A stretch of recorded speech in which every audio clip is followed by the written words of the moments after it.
Hi, welcome to Email Etiquette for Students, brought to you by the Madera Community College's Reading and Writing Center. Today we're going to be going over things like how to write in a more effective email and some basic email etiquette.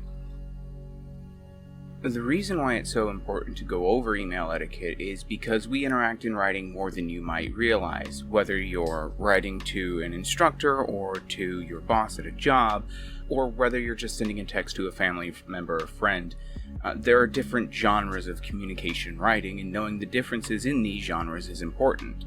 For instance, there's professional versus personal. Those are the two broadest categories. Therefore, it's important to consider your audience and voice, and we have handouts available from the RWC, either on Canvas or at the links in the descriptions on both audience and voice. While the information in this video is targeted specifically at students, it's important or useful to keep in mind that a lot of these same concepts apply to pretty much all professionals. Now, a professional email isn't just one that's sent to an employer. It's also one that's sent to an instructor, a college department, or coworkers, since academics is typically a very professional field. So some things that you should do in your emails are greet them as they wish to be greeted, for instance saying doctor or professor rather than just hey yo. Identify yourself. So, especially if you're talking to an instructor, you want to include things like student ID, classes and section time that you have with them, your full name, and these are all often good baselines. You want to be clear and concise. Don't write an essay just for a simple email. If anything comes up, these further concerns can be clarified by either later emails or meetings. Make sure that you've covered everything, so don't include too little information. Make sure that you explain things like why and who you've carbon copied and what attachments are on the email and why. Once all of this is done, you can feel free to close the email thoughtfully and respectfully, the same as you did the intro.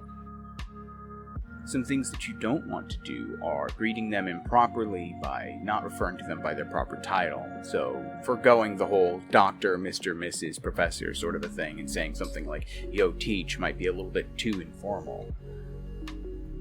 You also don't want to fail to identify yourself. A lot of instructors have many class sections, and you might have the same name as somebody else. Even if you have a very uncommon name, it's possible that the instructor doesn't recognize who you are by your name alone. So not only should you name yourself, but you should also try your hardest not to be vague. Saying things like, I'm in your class might be a little too vague, especially if your instructor has multiple class sections. Instead, you might want to say, I'm in your Tuesday, Thursday, noon English class, for instance. Something else you don't want to do is be long-winded or go off topic. You also don't want to attach or include documents, links, or carbon copy people without explaining who they are or what they're for. You also don't want to end poorly, abruptly, or disrespectfully. Be cognizant of how you sign off from your emails and be respectful. With all of this in mind, let's go ahead and have a closer look at a couple of the elements of an effective email, starting with the subject line. The subject line is the first thing your recipient will see when they look at an email and decide whether it's important or if they can get to it later. Since most people get a significant number of emails every day, it's important to make sure that the contents of your email are as clearly advertised as possible in the subject line. It's always good practice to include things like the name of the class, the section number, and days and times, and the reason for your message in the subject line. For instance, saying COM 100 Monday, Wednesday, Friday at 1, class grade and midterm questions, is far more preferable to just saying something like class grade and midterm questions. The first thing your recipient will see after they open the email is the greeting. Depending on who you're writing to, this will vary from casual to professional. If you're ever in doubt, default to the professional mode and refer to them by any titles that are appropriate, like Mr., Mrs., Miss, Doctor, Professor, and so on and so forth, especially if the email is about a class. If you're ever in doubt about how a recipient would like to be addressed, it's perfectly okay to ask. If you don't know who you're writing to, or if you're addressing multiple people at once, you can say to whom it may concern instead of one of these other standard greetings.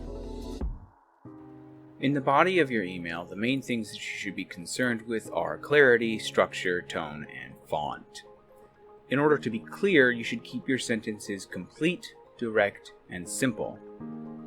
In order to accomplish these things, you should use complete sentences, you should be brief, and keep the email to about 1 screen in length. You should use a positive tone, and be aware of the font that you're using, because that does affect the tone of the email.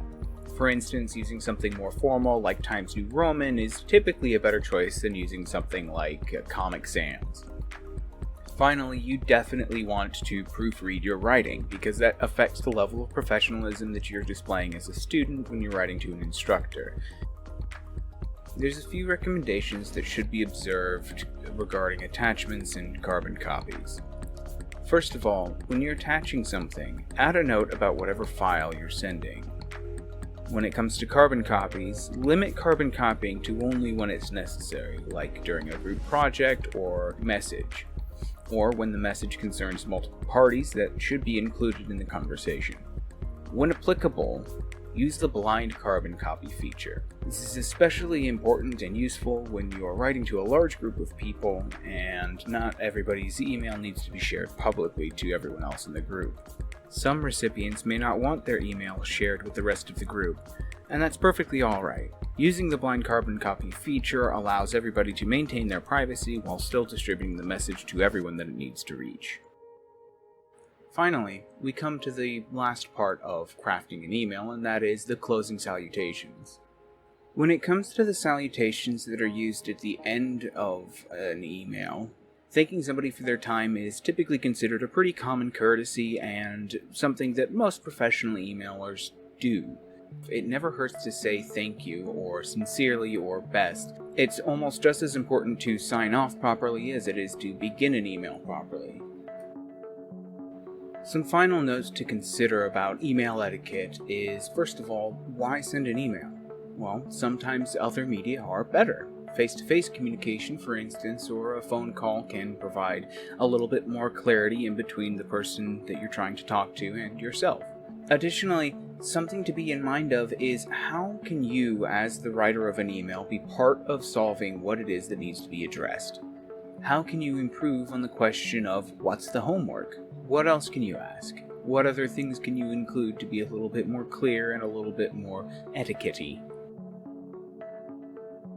That about does it for this video. If you have any more questions or concerns about email etiquette, please have a look at some of the resources that we have in the description.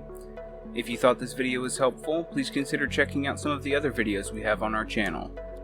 If you learned something, or if you'd like to share some of the email etiquette tips and tricks that have worked for you in the past, please leave them in the comments below. Thank you very much for watching, and we'll see you in the next one.